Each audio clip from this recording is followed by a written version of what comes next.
Welcome to RC's RC Cars, a channel dedicated to showing you how to build your own RC car.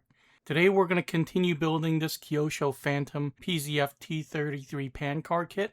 And this is going to be part 6 of the build series. We're going to be working on steps 7 and 8, which is to mount the servo onto the chassis.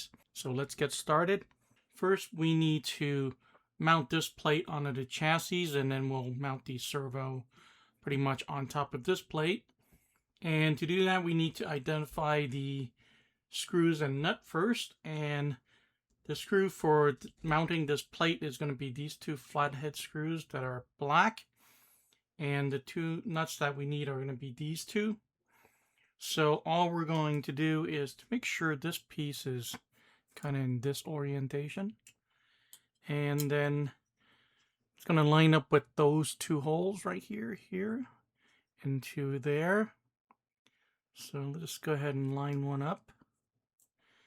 And we're going to put that screw there. And a little bit tricky, but we need to turn this nut onto that screw right there. And this is going to be a 5.5 millimeter. So you can use this that came with the kit. We cut it off of this tool that was in the box. So you can use this end. I'm going to use my nut driver here to hold it. Okay, I'm going to line up the other side.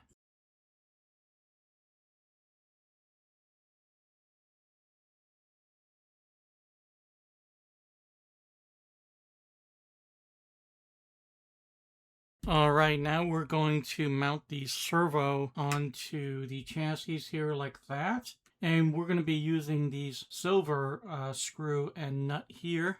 And if we look a little bit ahead, we see that they want us to pretty much mount this servo saver dead center with the front of the chassis.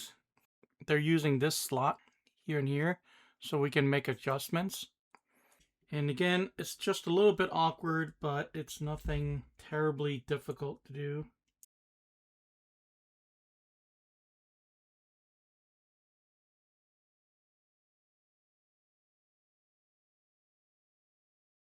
I need to slide this over a little bit.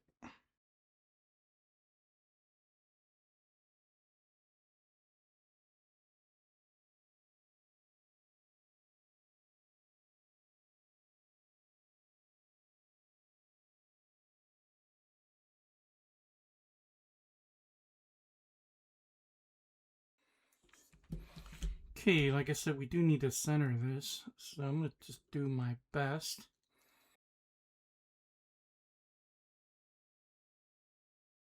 Okay, I'm just going to leave it there and see what comes in this step.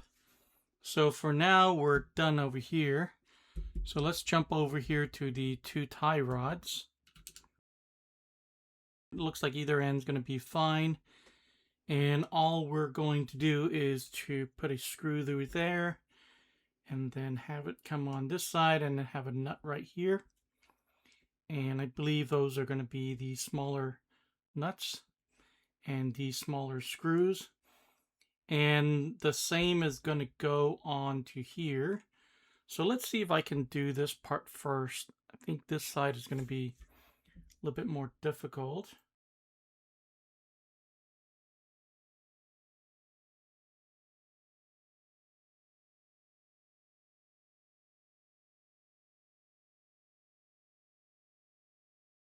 I don't have a wrench that's small enough for this nut.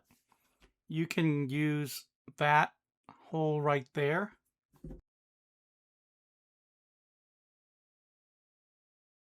And I think you can also use a box wrench if you needed to.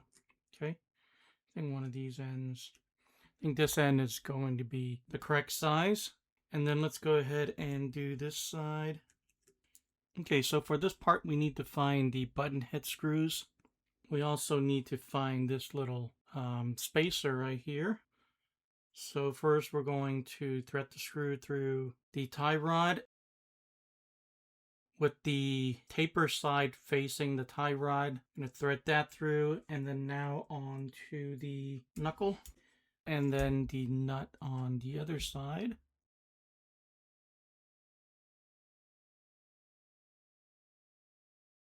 So it's just like that.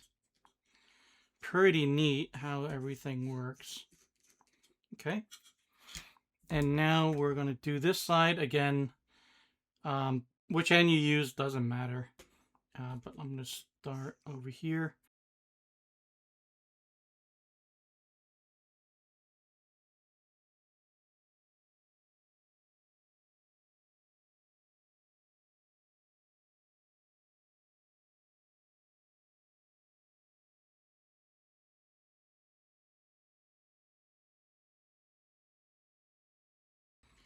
All right, there we go.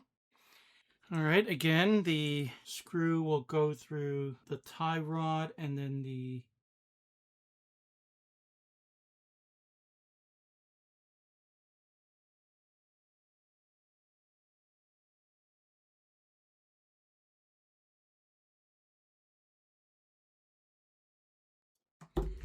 Okay, there we go. We have everything centered. So just make sure that it is even and that the axles are straight when this servo is at a 90-degree angle. So get a closer look at that. So that's what it should look like when you're done. All right. Wasn't super difficult, but it did require a few extra tools. So this was part 6 of the build series. We did step 7 and step 8. And in the next one, we'll go ahead and open bag D and start working on the motor mount. So thanks for watching this video. I hope it was helpful, and I'll see you guys in the next one.